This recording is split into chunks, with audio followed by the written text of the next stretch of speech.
tolong dikawal mereka. Mereka adalah rakyat yang menginginkan perlindungan supaya perekonomian mereka juga bisa berjalan dengan baik sesuai dengan perintah Bapak Presiden.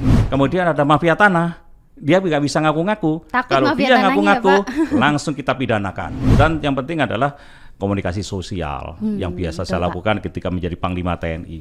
Saya duduk bersama, ngobrol bersama untuk menyelesaikan masalah-masalah konflik agraria seperti itu. Kok bisa sampai dijulukin si otak setan? Saya selalu kalau ke daerah, saya selalu mengawasi Pak Presiden dan gerak-gerik di lingkungan sekitarnya. Sehingga kalau ada apa-apa yang mencurigakan, pasti saya mendekat. Saya bilang kan tadi, manajemen pertempuran. Jadi, deteksi, identifikasi, eksekusi.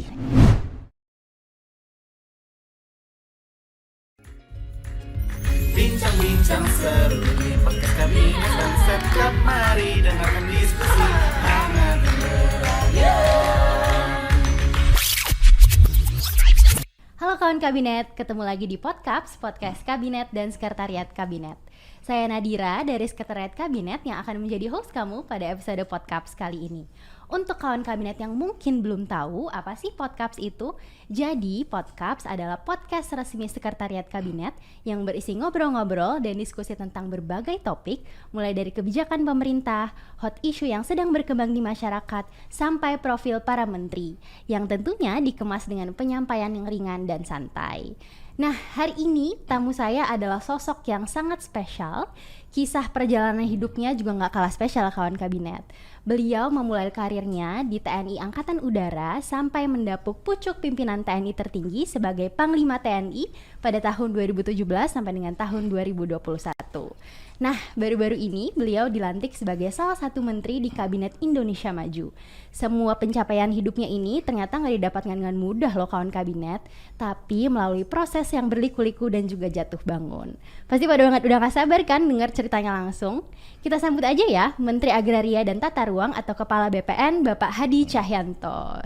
Siap Bapak? Assalamualaikum Pak Hadi. Waalaikumsalam warahmatullahi wabarakatuh. Bonjour, comment allez-vous? Oh, Paris Français? Bapak.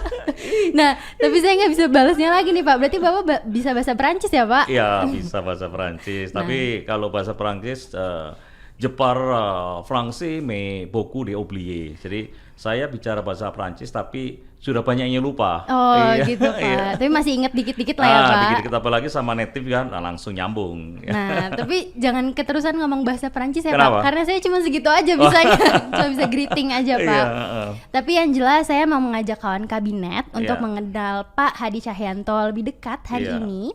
Dan kita bisa mulai dengan ngeliat foto-foto dulu ya Pak. Boleh. Nanti Bapak bisa cerita juga tentang foto-fotonya. Iya. Oke Pak. Oke. Nah, ada apakah dengan belut ini Pak? Iya, ini jadi kalau saya ngelihat belut seperti di gambar itu ya, saya ingat masa kecil saya karena saya hidup di kalangan ya mungkin ekonomi paling rendah mungkin ya. Jadi masa liburan itu nggak saya gunakan untuk bermain, tapi saya dulu kan sekolah sampai dengan hari Sabtu ya. Jadi hari Minggu itu libur, hari Minggu teman-teman yang mungkin punya duit bisa tamasya kemana-mana, saya ke sawah ini mancing belut. Oh mancing belut iya, ya Pak? Mancing belut, iya. Gitu. Apalagi kalau lagi musim hujan, wah luar biasa. Nah kita lihat foto selanjutnya ya Pak. Iya. Wah. Nah, ini tempe mendol ya Pak. Ada apa nih Pak? Ini sebetulnya mendol, ini buat dari tempe ya. Karena ibu saya kalau lagi punya duit itu beli tempe kemudian dimasak dengan bumbu-bumbu dan jadilah mendol ini. Memang kalau dengan mendol itu lebih kalau bahasa Jawa ngiwai. Jadi lebih lebih terasa gitu. Jadi hanya dengan nasi anget kemudian dikasih mendol, wah seperti kita makan di restoran yang nomor 1 gitu. Tempe mendol ya Pak? Mendol iya. khas Malang ya itu Pak? Itu khas Malang, iya. Iya. Nah ini ada foto selanjutnya. Ini foto keluarga Bapak ya Pak? Ya, ini momen ketika saya baru saja mendapatkan amanah menjadi Panglima TNI. Baik, itu Pak. ada anak saya yang pertama yang perempuan, kemudian anak nomor 2 yang laki-laki sebelah kiri itu, dan itu cucu saya. Nomor 1 cucu saya. Yang anak Bapak yang laki-laki ini juga di TNI AU sekarang ya Pak? Iya, di TNI AU dan sama profesinya seperti saya di TNI Angkatan Udara sebagai penerbang. Oke, ini Bapak kelihatannya sangat dekat sekali dengan keluarga gitu ya Pak, melibatkan keluarga gitu untuk dalam setiap kesempatan gitu ya Pak. Ya, itu bagian dari hiburan saya setiap hari. Ketika capek gitu saya langsung ketemu cucu, sudah capeknya hilang. Oh, capeknya hilang ya Pak. Jadi udah kepikirannya main sama cucu aja jadinya ya Pak. Iya betul sekali. Menyenangkan hati. Iya. Nah sekarang ini ada foto selanjutnya, ini kedua orang tua Pak Hadi ya Pak? Ini bapak saya sama ibu saya. Iya, Bapak bagaimana sih Pak kedekatannya dengan keluarga, dengan khususnya dengan kedua orang tua ya Pak? Ya, karena kita lihat orang tua saya ini adalah bagian dari yang membesarkan saya sehingga saya bisa menjadi seperti ini. Ya, karena prihatin terutama bapak dan ibu saya, sehingga saya benar-benar hormat kepada kedua orang tua saya. Saya tidak pernah sedikit pun membantah. Ya, jadi kalau dikasih tahu apa pasti saya laksanakan. Apalagi saya anak pertama, ya. Saya anak pertama, saya hidup dalam keluarga yang sangat tidak berkecukupan lah ya. Itu jadi mereka berjuang. Ya, Bapak datang dari keluarga yang sederhana tadi Bapak bilang ya Pak. Sederhana, ya. Dan Bapak mungkin dengan keluarga atau saudara Bapak juga dekat ya Pak, berarti sebagai anak pertama gitu, istilahnya ngomong ya Pak ke adik-adik. Karena adik saya semuanya 4, saya anak pertama, jadi saya terus memberikan bimbingan kepada adik saya supaya bisa berhasil hidupnya. Ya. Keren Bapak. Nah ini selanjutnya ada foto dengan ini ketika saya baru pensiun, saya menemuin bapak saya, kemudian saya ajak jalan-jalan. Ini kan kelihatan saya model anak muda ya. Terus bapak saya kan selalu rapi dari dulu. Pakai jas gitu ya Pak? Ya, padahal mau saya ajak jalan-jalan pakai jas. Ya akhirnya saya ajak jalan-jalan, senang. Ini momen yang tidak bisa saya lupakan karena pada waktu itu usia bapak saya sudah menuju ke 86 tahun. Oh baik Bapak. Ya. Dan memang ya tadi dari cerita Pak Hadi saya dengar berarti keluarga atau kedua orang tua Pak Hadi ini sangat berjuang gitu ya Pak? Wah luar biasa ya, karena survive untuk bisa menghidupi anak-anaknya yang kelima, 5 orang, sedangkan dari gajian seorang prajurit, dan pada waktu itu memang ya ada sedikit terlilit hutang lah ya. Oh gitu ya Pak. Sehingga gaji dan semuanya itu sudah seperti milik yang menghutangi ke saya. Ya mohon maaf ya, mungkin rentenir lah namanya itu. Ya dengan saya hidup di sana serba kekurangan, dan ibu saya berjualan rujak. Bapak saya kalau ke kantor bawa pisang goreng untuk dijual di kantor. Saya juga kalau sekolah juga bawa pisang goreng. Jualan juga Pak? Jualan juga, seperti itu.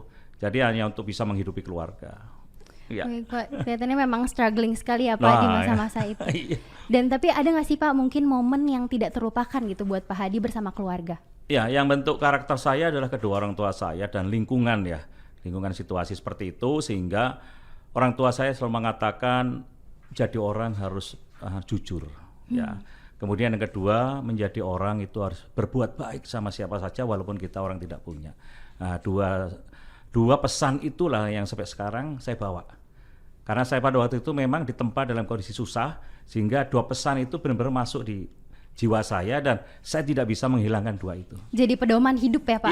Iya. Walaupun sampai di tingkat menteri saya adalah orang biasa. Saya tidak memandang derajat gitu ya Pak? Saya berani duduk sama masyarakat. Kemarin saya kunjungan juga di tengah-tengah masyarakat, saya duduk bersama, ngobrol bersama untuk menyelesaikan masalah-masalah konflik agraria seperti itu. Oke, ini saya jadi terharu banget nih Pak, dan jadi rindu orang tua juga karena dengar cerita Pak Hadi. Oke, tapi sekarang kita mau bahas masa sekolah Bapak ya. Boleh, silakan. Nah, saya dengar itu Bapak dulu pas SMA jurusan IPA. Ya. Terus Bapak dijuluki oleh teman-teman sekolah sebagai si otak setan, Pak.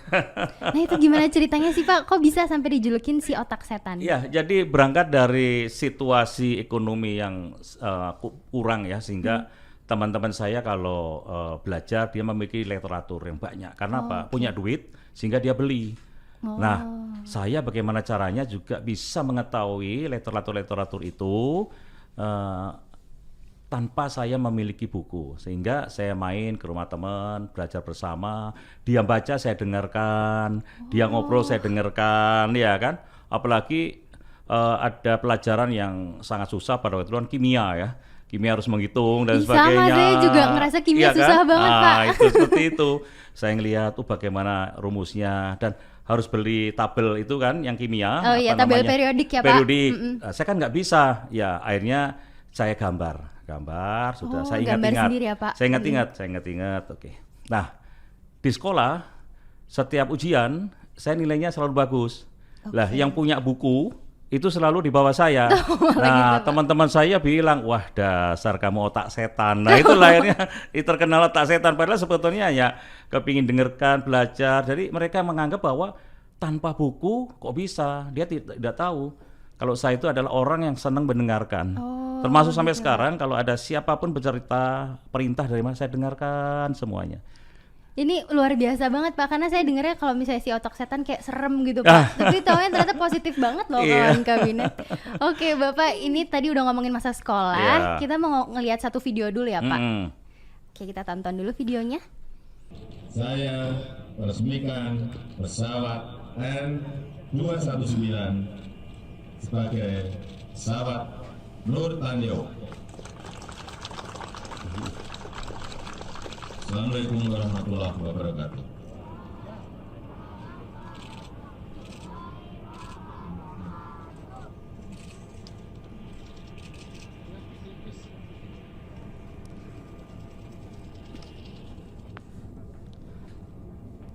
Nah, itu dia videonya yang sempat viral Pak, tahun 2017. Itu gimana kejadiannya sebenarnya sih Pak? Iya, kembali lagi bahwa setiap ada kegiatan, saya kan dulu adalah sebelum menjadi itu Kepala Staf Angkatan Udara, jadi Sesmil, saya kan selalu mendampingi Pak Presiden. Jadi apa yang Pak Presiden sedang apapun, saya selalu memperhatikan. Jadi gerakan apa saya perhatikan, karena saya juga sebagai Sesmil juga memenuhi tugas untuk mengamankan Bapak Presiden. Nah, pada waktu itu saya terus melihat sekitar kiri kanan, selesai Bapak menyampaikan amanat, tangan Bapak kan lihat kanan begini. Gesturnya ya Pak? Itu menunjuk ke ajudan, tapi ajudan tidak tahu apa yang dimaksud oleh Bapak Presiden. Saya dari jauh sudah tahu maksud Bapak Presiden adalah ada anak kecil muntah. Oleh sebab itu saya langsung lari, tapi ajudan lari bukan lari ke anak, tapi lari ke Presiden. Iya, karena tidak dia tahu maksud Bapak Presiden. Nah, situ loh enggak. Nah, jadi kebiasaan inilah saya selalu kalau ke daerah saya selalu mengawasi Bapak Presiden dan gerak-gerik di lingkungan sekitarnya. Sehingga kalau ada apa-apa yang mencurigakan pasti saya mendekat. Oke, ini kalau saya tangkap Bapak itu berarti bisa melihat atau memahami gestur pimpinan dengan sigap seperti gitu ya itu, Pak? Kira-kira. Karena Bapak langsung sigap, datang langsung menggendong anak tersebut gitu ya Pak? Oke. Nah Pak, ini kalau kita ngomongin tentang tahun 2021 kemarin, Bapak ini ditunjuk oleh Bapak Presiden sebagai Komandan Lapangan di MotoGP Mandalika.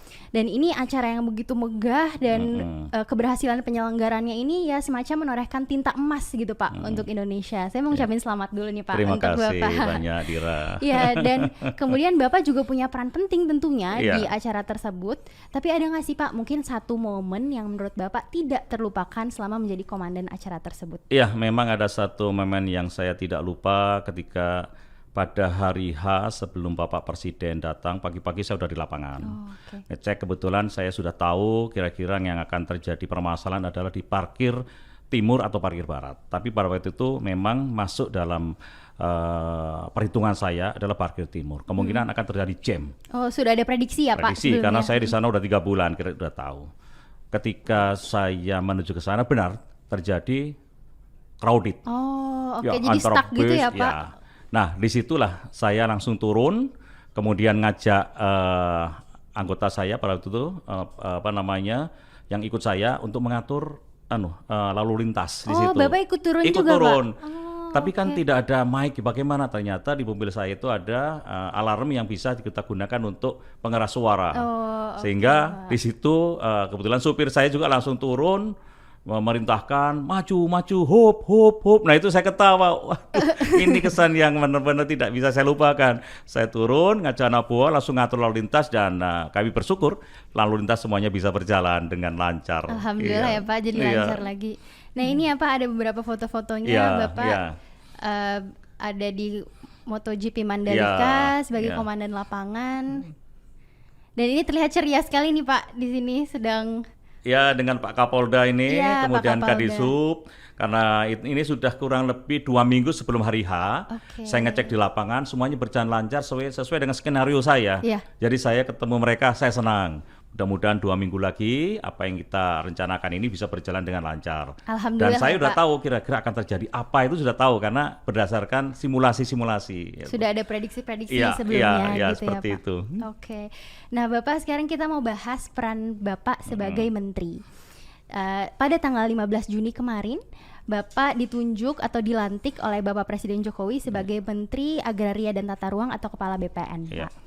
Dan ini mungkin amanah baru, jabatan baru yang berbeda dengan karir militer Iya, Bapak betul sebelumnya. sekali. Walaupun sama-sama mengabdi untuk bangsa dan negara ya Pak. Iya. Dan saya ingin tahu bagaimana sih Pak kesan Bapak saat ditunjuk oleh Bapak Presiden Jokowi sebagai Menteri ATR atau Kepala BPN ini?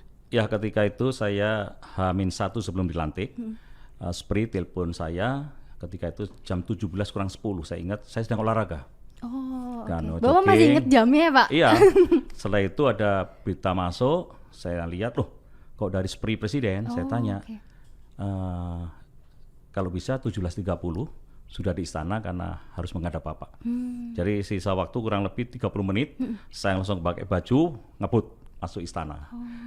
Di sini ditanya wartawan, Bapak mau jadi menteri? Oh saya nggak tahu, saya kaget ini mau dipanggil presiden, saya nggak tahu mau jadi apa. Wartawan udah bertanya-tanya Iya ya Pak? bertanya-tanya, saya terus terang nggak tahu. Nah, ketika disampaikan, diterima oleh Pak Presiden dan disampaikan akan mendapatkan jabatan baru sebagai Menteri ATR dan Kepala Badan Pertanahan Nasional.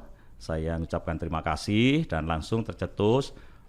Wah ini ilmu baru Pak Presiden, langsung begitu. Presiden menyampaikan, loh pengalaman Panglima TNI lah yang nanti bisa dibawa ke sana karena biasa di teritorial dan kalau bikin laporan selalu detail permasalahan-permasalahan di lapangan. Nah itu kira-kira yang pertama kali saya sampaikan kepada Pak Presiden sebelum dilantik. Oh baik Pak. Dan saya ingat setelah pelantikan kemarin itu Bapak Presiden menyampaikan bahwa pengangkatan menteri baru ini berdasarkan pengalaman, rekam jejak dan juga skill manajerial begitu Pak. Ada nggak sih Pak mungkin pesan khusus dari Bapak Presiden mengenai amanah ini sebagai Menteri ATR atau Kepala BPN gitu Pak? Dan mungkin apakah Bapak punya strategi untuk menindaklanjutinya? Ya memang perintahnya adalah yang pertama agar program PTSL sertifikat ini dilanjutkan sesuai dengan target 126 juta.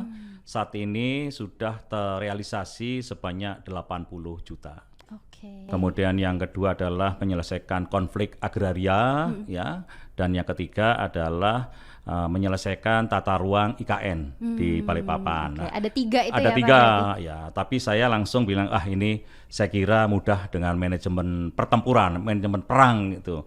Kalau manajemen perang kan ada deteksi, identifikasi, eksekusi. Oh, Nah itu baik, sudah Pak. kemarin dalam 1 minggu sudah saya laksanakan dan di 3 tempat semuanya berjalan normal dan selesai masalah di daerah. Mantap Bapak. Itu berarti menggunakan skill Bapak tadi di militer itu ya Pak? Ya, saya harus melihat situasinya, saya pelajari, saya masuk dari mana, seperti itu. Dan yang penting adalah komunikasi sosial yang biasa betul, saya Pak. lakukan ketika menjadi Panglima TNI.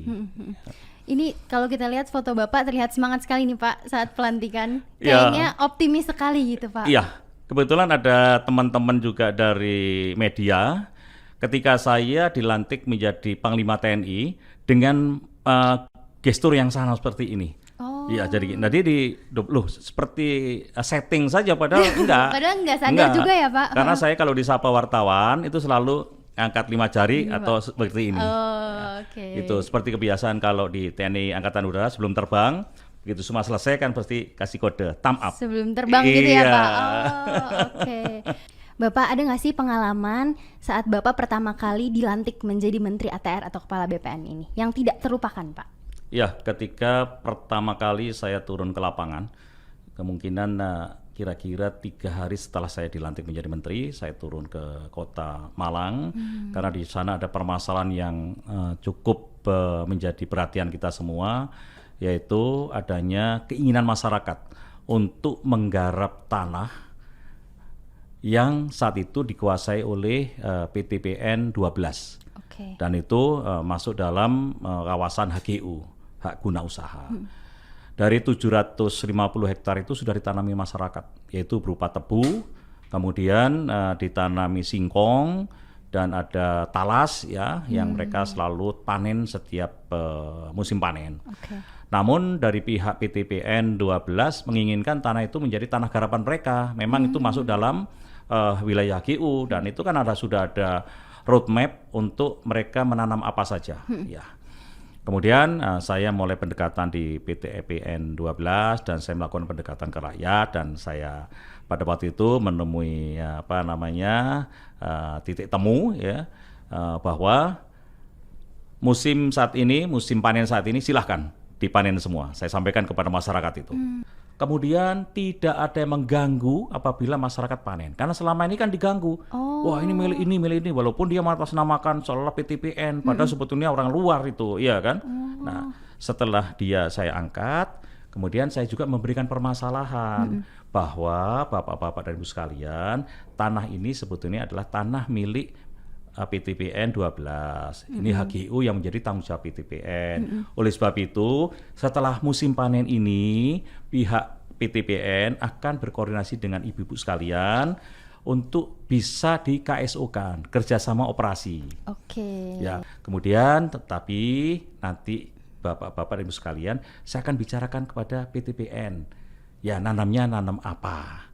Harapan saya adalah masyarakat tetap diberikan kesempatan untuk nanam sesuai dengan skill mereka, yaitu nanam tebu, nanam singkong, dan nanam tanaman-tanaman lainnya. Kalau nanti diberikan perintah untuk menanam karet, skill mereka tidak mampu nanam karet.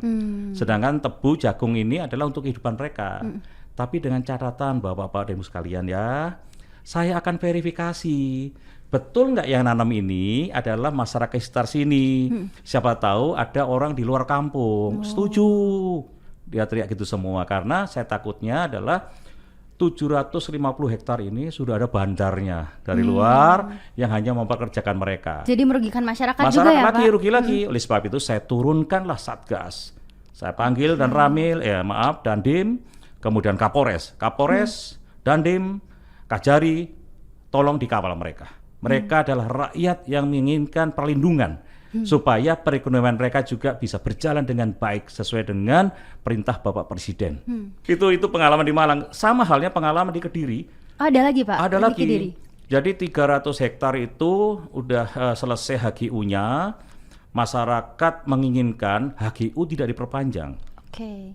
Akhirnya saya datangi di sana, di pelosok begitu. Saya lihat karena memang HGU itu dibagi 3.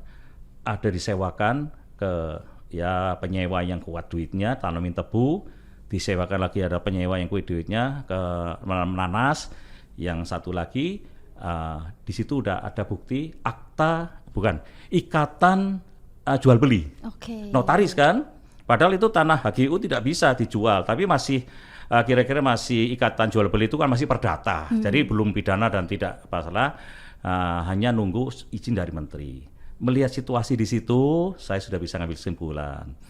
Bapak-bapak dan Ibu sekalian, saya sudah tahu permasalahan di sini. Apa Pak Menteri? HGU-nya kan tidak usah diperpanjang. Betul, ya tidak saya perpanjang. Wah, teriak lagi.